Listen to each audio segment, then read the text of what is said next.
नमस्कार दोस्तों, think ice में आपका बहुत बहुत स्वागत। आज हम दृष्टि आईएएस के एथिक्स विषय पर चर्चा करने जा रहे हैं, जिसमें हम शासन व्यवस्था में नीतिपरक तथा नैतिक मूल्यों के सुदृढ़ीकरण से लाभ इस विषय पर चर्चा करेंगे। चलिए चर्चा की शुरुआत करते हैं। शासन व्यवस्था में नीतिपरक तथा नैतिक मूल्यों के सुदृढ़ीकरण से निम्नलिखित लाभ हैं। वर्तमान शासन व्यवस्था में भ्रष्टाचार एक प्रमुख चुनौती के रूप में उभरकर सामने आया है। इस भ्रष्टाचार की जड़ें शासन में गहराई तक व्याप्त हैं।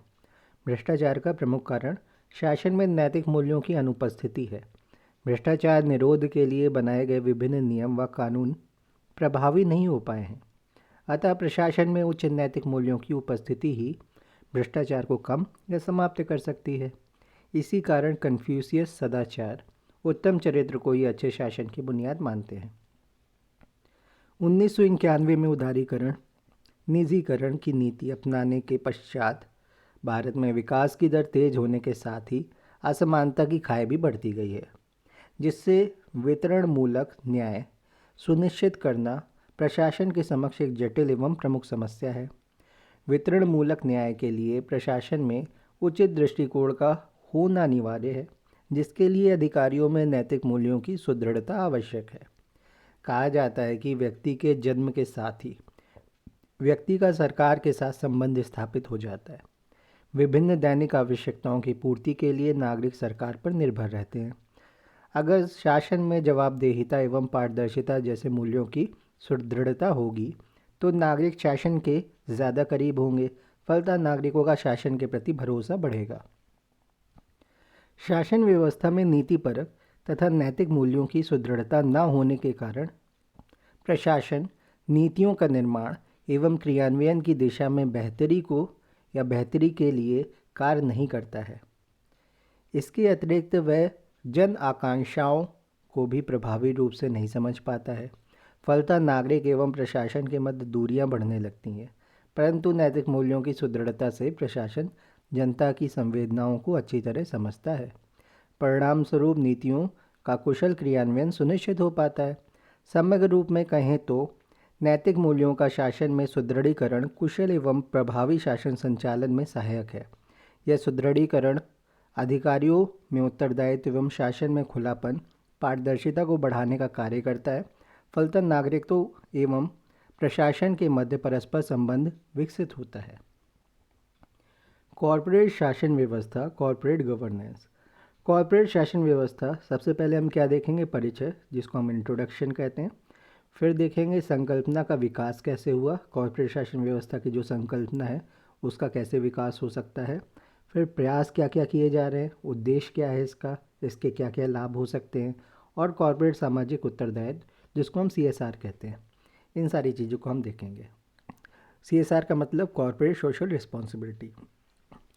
कॉर्पोरेट शासन की संकल्पना काफ़ी समय से नागरिकों का ध्यान आकृष्ट कर रही है। उद्योग एवं अर्थव्यवस्था में इसकी संगतता तथा महत्व के कारण इसे व्यापक स्वीकार्यता प्राप्त हो रही है। कॉर्पोरेट गवर्नेंस के अंतर्गत किसी कंपनी को चलाने के तरीके, सिद्धांत तथा निर्देश आदि आते हैं, जिसमें अनिवार्यता नैतिक तत्वों को शामिल किया जाता है। यथा कंपनी की जिम्मेदारी सिर्फ शेयर होल्डर अंशधारक के प्रति नहीं बल्कि सभी स्टेक होल्डर हितधारक के प्रति हो। अपने कर्मचारियों के साथ सकारात्मक संबंध बनाए रखना, उचित कार्य संस्कृति का विकास, नैतिक और कानूनी मापदंडों का पालन करना और जवाबदेहिता पारदर्शिता को बढ़ावा देना इत्यादि। कॉर्पोरेट गवर्नेंस के सिद्धांत कंपनी को ऐसे दिशा निर्देश प्रदान करते हैं जिन पर चलकर कंपनी के प्रशासकों, शेयरधारकों, ग्राहकों तथा समाज सभी को लाभ प्राप्त हो। कॉर्पोरेट गवर्नेंस की संरचना कंपनी के बोर्ड, प्रबंधकों, शेयरधारकों एवं अन्य हितधारकों सहित कंपनी के विभिन्न हितधारकों के मध्य अधिकारों एवं जिम्मेदारियों को सुनिश्चित करती हैं। यदि गांधी जी के न्यासिता सिद्धांत के परिप्रेक्ष्य में देखा जाए तो कॉर्पोरेट गवर्नेंस में कंपनी का प्रबंधन सभी भागीदारों के हितों का न्यासी होता है। यहाँ पे हम हायरार्की देख लेते हैं। कॉर्पोरेट शासन व्यवस्था में क्या क्या चीज़ें आती हैं या निहित होती हैं। सबसे पहले देखेंगे नैतिक तत्वों की उपस्थिति होती है इसमें। कंपनी के प्रशासक, शेयरधारक, ग्राहक तथा समाज सभी को लाभ मिलता है। गांधी जी के न्यासिता सिद्धांत के अनुरूप होता है ये, या होना चाहिए इसे। आर्थिक और सामाजिक लक्ष्यों के मध्य संतुलन बनाए रखना चाहिए इसको।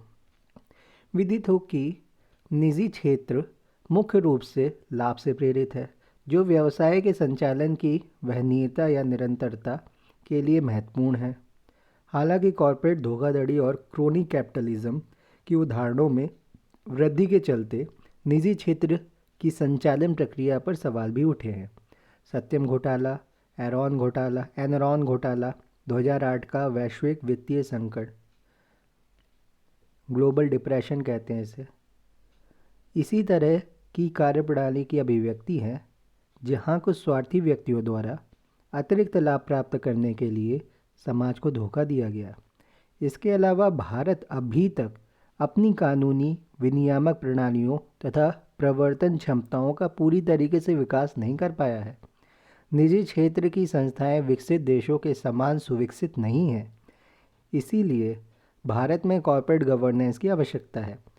भूमंडलीकरण व उदारीकरण के दौर में बाजार में सरकार की भूमिका लगातार कम होती जा रही है, तो वहीं निजी क्षेत्र का दायरा व्यापक होता जा रहा है तथा निजी क्षेत्र अपने लाभ को बढ़ाने के लिए अनैतिक साधनों का उपयोग भी कर सकता है। समाज में कुछ व्यक्तियों का शोषण और असमानता को बढ़ावा मिल सकता है। कॉर्पोरेट गवर्नेंस आर्थिक और सामाजिक लक्ष्यों के मध्य और व्यक्तिगत एवं सामाजिक लक्ष्यों के बीच संतुलन बनाए रखता है। कॉर्पोरेट गवर्नेंस संसाधनों का कुशलतम उपयोग करने और समान रूप से सभी व्यक्तियों को इन संसाधनों के संचालन की आवश्यकता को प्रोत्साहित करता है। कॉर्पोरेट गवर्नेंस की संकल्पना का विकास, evolution of the concept of corporate governance. सबसे पहले कॉर्पोरेट गवर्नेंस की आवश्यकता 1929 की महामंदी के समय अनुभव की गई थी।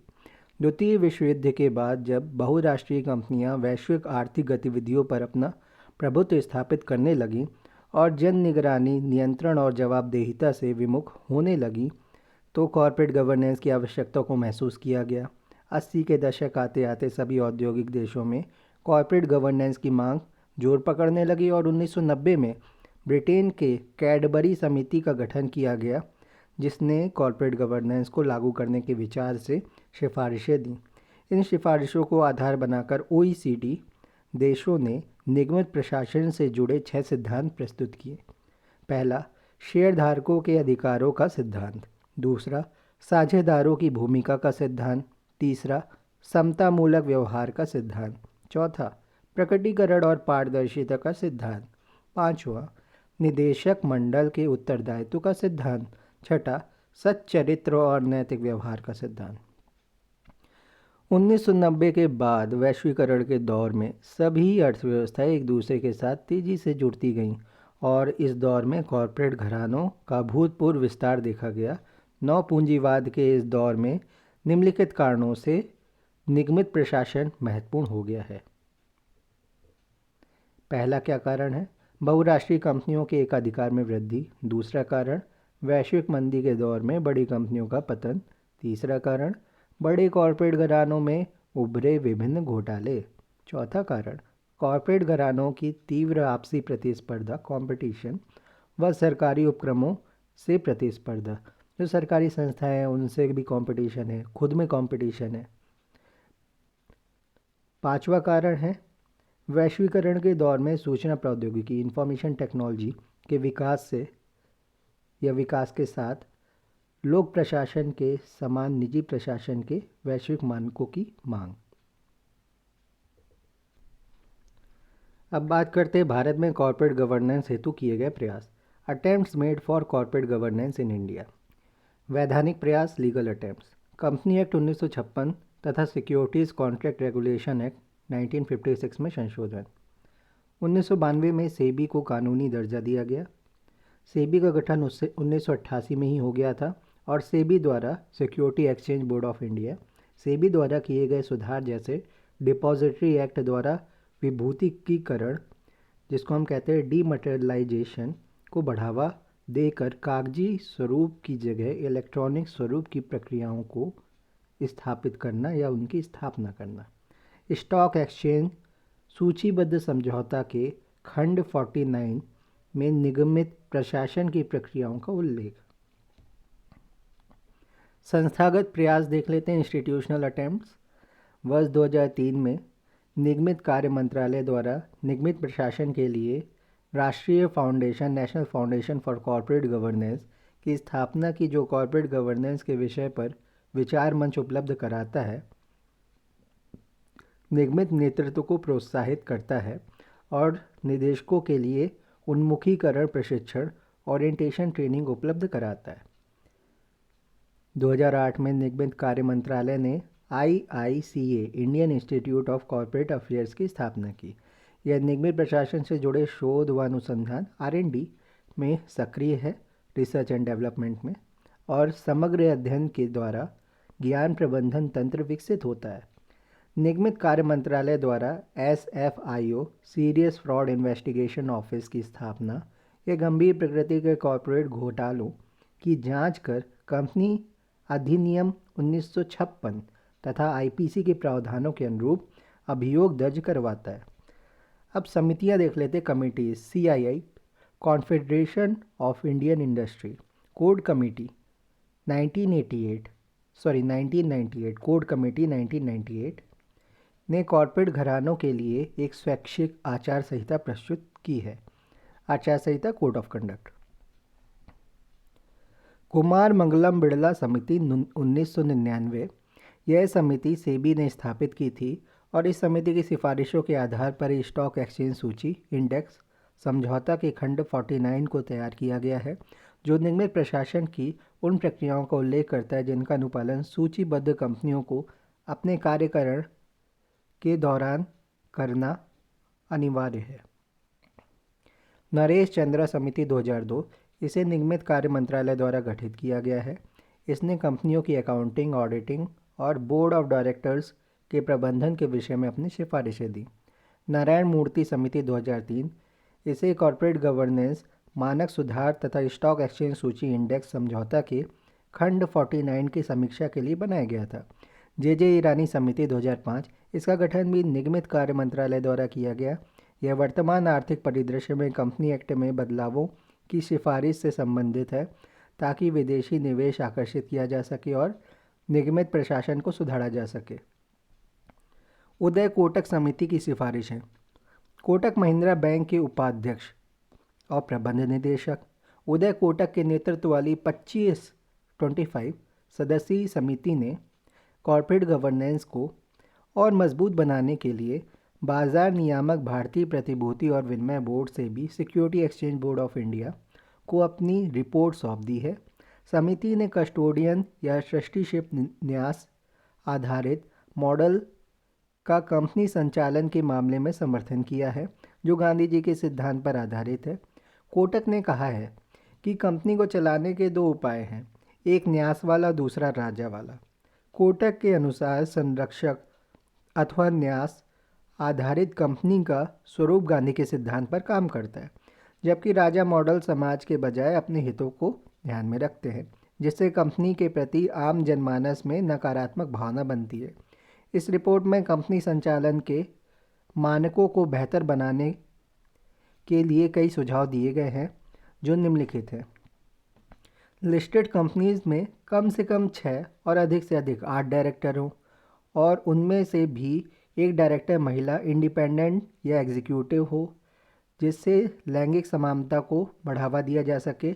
इसके साथ ही कंपनियों में नॉन एग्जीक्यूटिव डायरेक्टर्स को चेयरमैन बनाया जाए।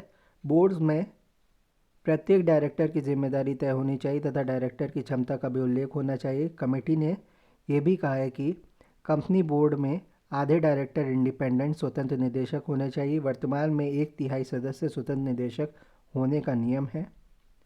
प्रत्येक 6 महीने पर कंपनी को नकद प्रवाह वितरण, कैश फ्लो स्टेटमेंट जारी करना चाहिए।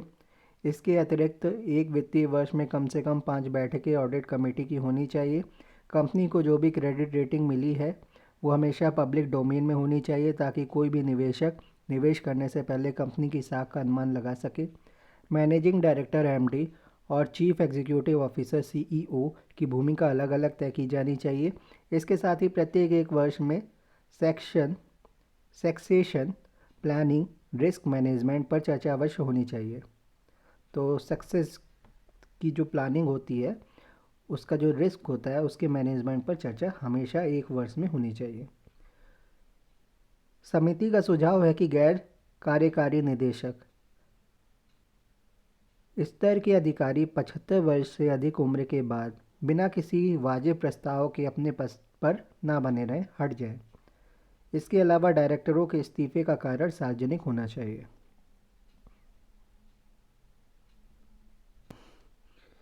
चलिए अब बात करते हैं कॉर्पोरेट गवर्नेंस के क्या उद्देश्य हैं।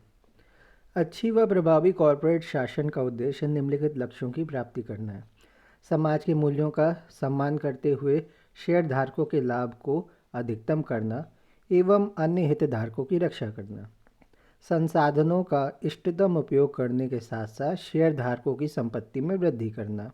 परस्पर प्रतिस्पर्धी और विरोधी हितों के मध्य विश्वास और भरोसे के वातावरण का निर्माण करना। निवेशकों के विश्वास को मजबूत करना और कंपनी के प्रदर्शन, जवाबदेहिता और पारदर्शिता में वृद्धि के द्वारा अन्य हितधारकों की रक्षा करना। सामाजिक, आर्थिक और पर्यावरणीय मानकों को ध्यान में रखते हुए कंपनी के लाभ को सुनिश्चित करना, अर्थात सामाजिक व पर्यावरणीय उत्तरदायित्व को वरीयता प्रदान करना। कंपनी के कुशल निष्पादन और उसे आगे बढ़ाने के लिए आर्थिक व मानव पूंजी को आकर्षित करते हुए बेहतर कार्य संस्कृति का विकास करना, अर्थात कर्मचारियों को प्रोत्साहन और बेहतर कार्य निष्पादन के लिए प्रेरित करना। कंपनी के कर्मचारियों को संगठित तरीके से किसी लक्ष्य की प्राप्ति के लिए अग्रसर करना। बात करते हैं कॉर्पोरेट गवर्नेंस के लाभ की। Benefits of corporate governance. Bharat तथा विदेशों में किए गए अध्ययन यह संकेत देते हैं कि बाजार और निवेशक सुप्रबंधित कंपनियों पर ध्यान देते हैं तथा उनके प्रति सकारात्मक अनुक्रिया भी है। ऐसी कंपनियों में अच्छे कॉर्पोरेट शासन की प्रणाली सुव्यवस्थित होती है, जो बोर्ड तथा प्रबंधक को प्रभावपूर्ण जवाबदेही के दायरे में रखते हुए अपनी कंपनी की प्रगति बढ़ाने तथा नवाचारी उपाय करने की पर्याप्त स्वतंत्रता देते हैं। आज के भूमंडलीकृत विश्व में जबकि कॉर्पोरेट्स के लिए यह आवश्यक हो गया है कि वे पूंजी के वैश्विक स्रोतों तक पहुँचें तथा विश्व के विभिन्न भागों में सर्वोत्तम मानव पूंजी को आकृष्ट करें तथा उन्हें अपने पास बनाए रखें। ऐसे परिदृश्य में कंपनी जब तक कॉर्पोरेट नैतिक आचरण को नहीं अपनाएगी तथा उसे प्रदर्शित नहीं करेगी, वे सफल नहीं हो सकेंगे। अच्छे कॉर्पोरेट शासन मानक कंपनी के निष्पादन और गुणवत्ता को बेहतर बनाता है।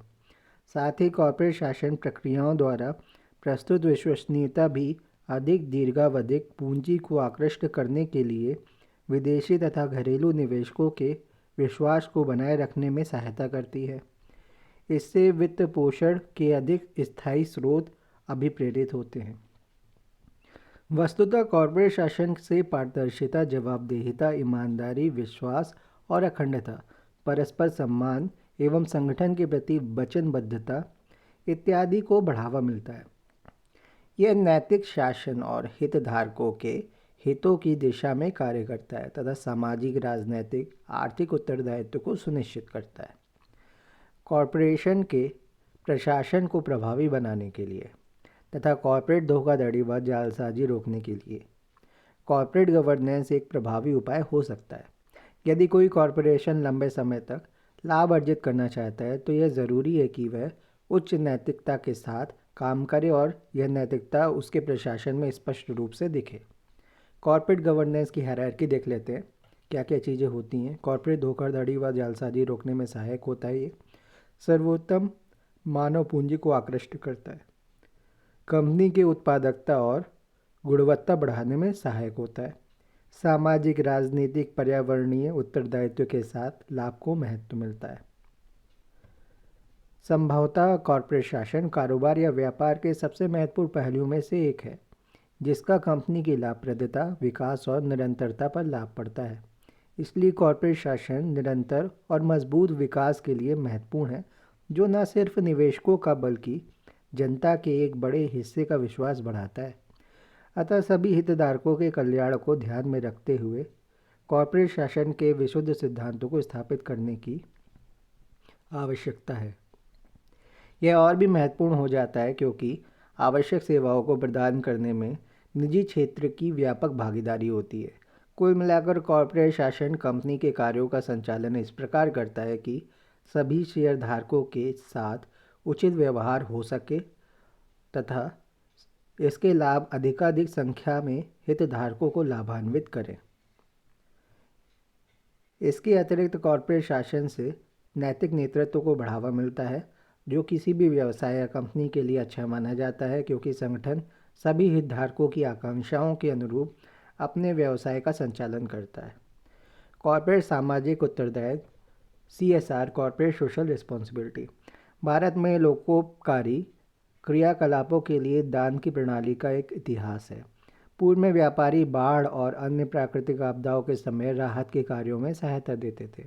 स्वतंत्रता पूर्व के समय में बहुत से बड़े व्यापारिक समूहों ने स्कूलों, कॉलेजों और धर्मार्थ अस्पतालों को सहायता देने के लिए न्यास, ट्रिब्यूनल और प्रतिष्ठान स्थापित किए हैं।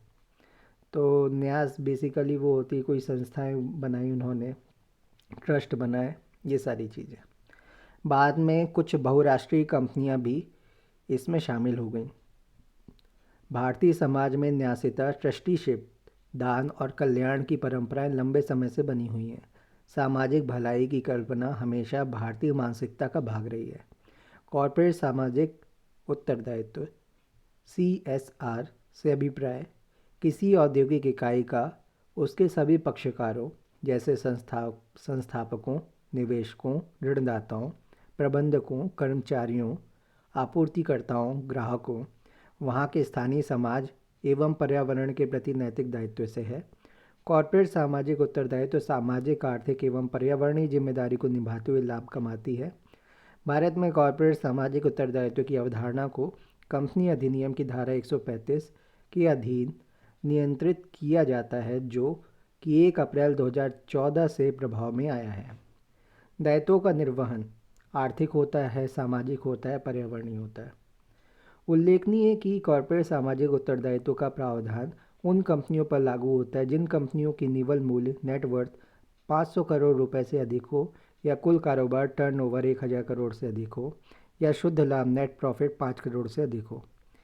इस अधिनियम के अनुसार कंपनियों को अपने पिछले 3 वर्षों के शुद्ध लाभों का औसत का 2% कॉर्पोरेट सामाजिक उत्तरदायित्व CSR गतिविधियों पर खर्च करना पड़ेगा, जैसे शिक्षा का प्रसार, भूख, कुपोषण एवं गरीबी को कम करना, पर्यावरण संरक्षण इत्यादि।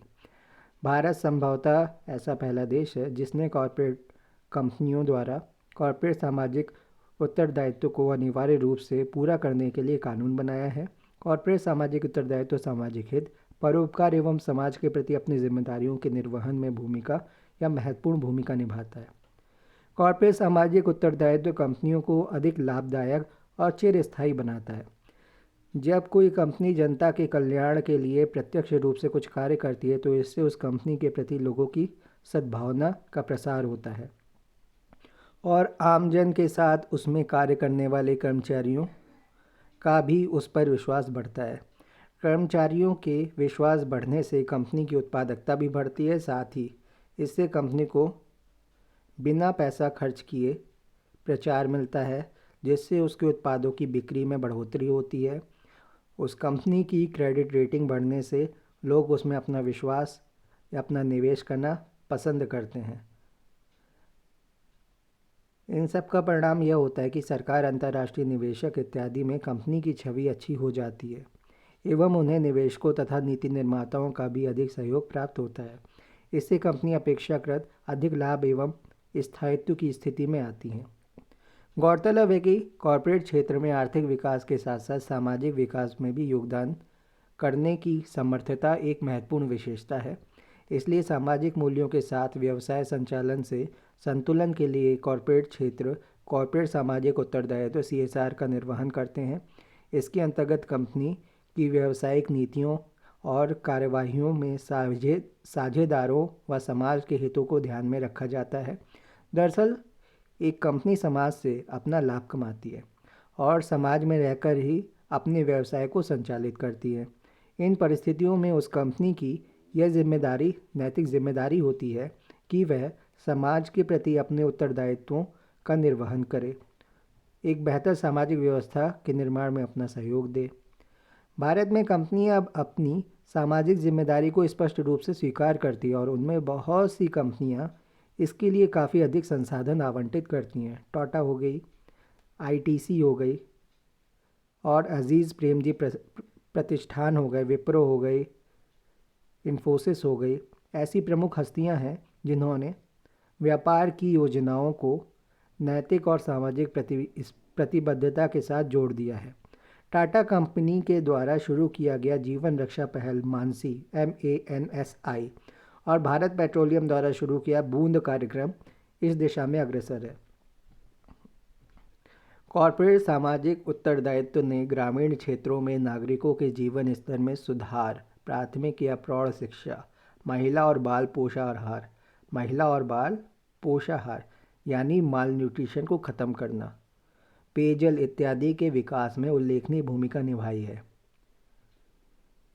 जिसके कारण इन व्यापारिक घरानों या कंपनियों के प्रति समाज में विश्वास और सम्मान को बढ़ावा मिलता है। फलतः समाज एवं सरकार का सहयोग प्राप्त होता है, जो इन कंपनियों के कारोबार में विस्तार और उत्पादकता में वृद्धि करने में मदद करते हैं। संक्षेप में कॉर्पोरेट सोशल रिस्पॉन्सिबिलिटी यह एक व्यापक अवधारणा है जिसके उद्योग व कंपनी के आधार पर कई रूप हो सकते हैं। इस कार्यक्रम के तहत व्यवसायियों द्वारा अपने ब्रांड को बढ़ावा देने के साथ साथ समाज को भी लाभान्वित करने की कोशिश की जाती है। यह व्यापारिक या औद्योगिक समूह के लिए बाध्यकारी पहल है, जिसके अंतर्गत वे कानून सम्मत नैतिक मानकों व अंतर्राष्ट्रीय नीति के रूप में या उसके अनुरूप कार्य करते हैं। CSR कॉर्पोरेट सोशल रिस्पॉन्सिबिलिटी समुदाय के साथ साथ कंपनी के लिए भी समान रूप से महत्वपूर्ण है। ये गतिविधियां कंपनी और कर्मचारियों के बीच सामंजस्य स्थापित करने तथा आसपास की दुनिया अर्थात समाज और पर्यावरण के साथ उनके लगाव को बढ़ाने में मददगार साबित होती हैं। कंपनियां किसी क्षेत्र की प्राकृतिक संपदा का दोहन करती हैं, नेचुरल रिसोर्सेज का जो कंपनियां दोहन करती हैं, पर्यावरण को प्रदूषित भी करती हैं और वहाँ पर बसे लोगों के लिए असुविधा पैदा करती हैं। अतः उनका दायित्व बनता है कि वे अपने लाभ का कुछ अंश समाज और उस क्षेत्र की उन्नति में मदद करें। तो बहुत सारी कंपनियाँ होती हैं, जैसे टेक्सटाइल कंपनी होती है तो उसमें कपड़ा बनता है, तो कपड़ा बनने में सबसे ज़्यादा वाटर पोल्यूशन होता है। तो ऐसे क्षेत्रों में पानी की व्यवस्था करना और भी लोगों को नौकरी प्रदान करना, उनकी शिक्षा में उनको उन्नत अग्रसर करना, उनके लिए हॉस्पिटैलिटी की व्यवस्था करना, ये सारी चीज़ें कंपनियां करती हैं। कहीं माइनिंग होती है तो वहाँ पे रिहैबिलिटेशन की प्रॉब्लम होती है, वहाँ पे खाने पीने और बहुत सारी चीज़ों की प्रॉब्लम होती है, बहुत सारे रिस्क होते हैं, हेल्थ इशूज़ होते हैं। तो वहाँ पे हॉस्पिटल की व्यवस्था होनी, शुद्ध पेयजल की व्यवस्था होना, रिहैबिलिटेशन में लोगों को बहुत ज़्यादा दूर दूर घर ना प्रोवाइड करा के पास में ही घर प्रोवाइड कराना, उनकी आजीविका के लिए समुचित व्यवस्था करना, ये सारी चीज़ें कॉर्पोरेट सोशल रिस्पॉन्सिबिलिटी के अंतर्गत भी आती हैं। कॉर्पोरेट सामाजिक उत्तरदायित्व में शामिल नहीं की जाने वाली गतिविधियाँ वैसी गतिविधियाँ, परियोजनाएं, कार्यक्रम जो केवल कंपनी के कर्मचारियों और उनके परिवारों को लाभ पहुँचाती हों, उन्हें इस अधिनियम की धारा 135 के अधीन कॉर्पोरेट सामाजिक दायित्व गतिविधियाँ नहीं माना जाता। एक बार में संपन्न होने वाले आयोजनों यथा मैराथनों, पुरस्कार, धर्मार्थ योगदान, विज्ञापन, दूरदर्शन कार्यक्रमों का प्रयोजन इत्यादि CSR संबंधी खर्च के हिस्से नहीं होते। कंपनी द्वारा किसी अधिनियम विनियमों के विधान जैसे श्रमिक कानूनों, भूमि अधिग्रहण अधिनियम आदि को पूरा करने के लिए किए गए खर्च को कंपनी अधिनियम के तहत CSR के रूप में शामिल नहीं किया जाता। किसी राजनीतिक दल को प्रत्यक्ष या अप्रत्यक्ष रूप से दी गई किसी राशि के अंशदान को CSR गतिविधि के रूप में नहीं माना जाता। कंपनी द्वारा अपने सामान्य व्यवहार के परिचालन तथा भारत के बाहर परियोजनाएं, कार्यक्रमों, गतिविधियों पर किए जाने वाले खर्च CSR में शामिल नहीं होते।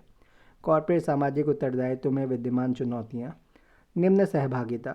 CSR गतिविधियों में सामुदायिक भागीदारी की कमी है, क्योंकि यह देखा गया है कि जब भी किसी कंपनी या संगठन द्वारा कोई पहल की जाती है तो लाभ प्राप्त करने वाले समुदाय उसके प्रति कम रुचि दिखाते हैं, क्योंकि उनमें CSR के बारे में जागरूकता अथवा बहुत कम या ना के बराबर ज्ञान होता है।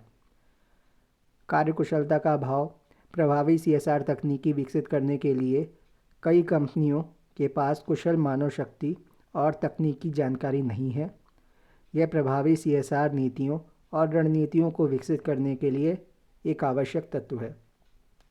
कर्तव्य बोध का अभाव। कॉरपोरेट क्षेत्र को यह समझना चाहिए कि CSR केवल एक अवधारणा मात्र नहीं है, बल्कि सामाजिक, पर्यावरणीय व अन्य कारकों के प्रति कर्तव्य निर्वहन का एक साधन भी है। इसलिए केवल व्यक्तिगत लाभ और प्रचार गतिविधियों को ही ध्यान में रखकर धन खर्च करना चाहिए। यद्यपि CSR के दीर्घकालिक लाभों को भी ध्यान में रखना चाहिए या रखा जाना चाहिए। नियमित समीक्षा का अभाव। वांछित परिणाम प्राप्त करने के लिए तैयार की जाने वाली नीतियों का उचित मूल्यांकन और क्रियान्वयन सुनिश्चित किया जाना चाहिए। ऐसा संगठन जिसने CSR गतिविधियों में निवेश किया है, उसे समाज या लक्षित वर्गों पर इसके प्रभाव का विश्लेषण करना चाहिए। अपारदर्शिता। CSR गतिविधियों पर कितनी धनराशि खर्च की गई है, इसकी जांच के लिए कोई शासकीय निकाय नहीं है। इस संबंध में किसी भी प्रकार का विनियमन उपलब्ध नहीं है। यह उन कंपनियों के बीच उस विश्वास को सुदृढ़ करने की प्रक्रिया को नकारात्मक रूप से प्रभावित करता है जो किसी भी CSR पहल की सफलता की कुंजी है। कॉर्पोरेट सोशल रिस्पॉन्सिबिलिटी की वर्तमान स्थिति और आगे की राह। कॉर्पोरेट सोशल रिस्पॉन्सिबिलिटी लोगों व समाज के अंदर एक तरह की सकारात्मक पैदा करता है, जिससे सामाजिक सौहार्द व मानवतावादी दृष्टिकोण में बढ़ोतरी होती है। समाज, पर्यावरण की रक्षा और देश के विकास में सहयोग मिलता है। इसलिए कॉर्पोरेट सोशल रिस्पॉन्सिबिलिटी को बेहतर बनाने के लिए विभिन्न प्रयास किए जा रहे हैं। आज CSR के माध्यम से शिक्षा व स्वास्थ्य क्षेत्र को एक बहुत बड़ी धनराशि प्राप्त हो रही है।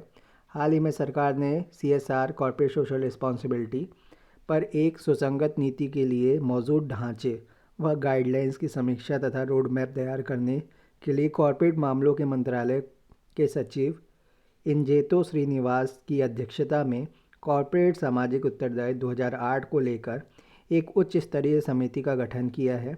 इसके अलावा कॉर्पोरेट मंत्रालय विभाग ने पहली बार राष्ट्रीय कॉर्पोरेट सामाजिक उत्तरदायित्व पुरस्कार देने की घोषणा की है। परंतु कॉर्पोरेट सामाजिक उत्तरदायित्व के अंतर्गत कई बार यह देखा जाता है कि कंपनियां उपेक्षित वर्गों तक इस लाभ को नहीं पहुंचा पाती हैं। साथ ही स्थानीय लोगों का सहयोग भी इस कार्य में प्राप्त नहीं होता है, जिससे यह अपने प्रभावी उद्देश्यों को प्राप्त नहीं कर पाता है। इस संदर्भ में द्वितीय प्रशासनिक सुधार आयोग सेकंड ARC ने अपनी निम्नलिखित सिफारिशें दी हैं।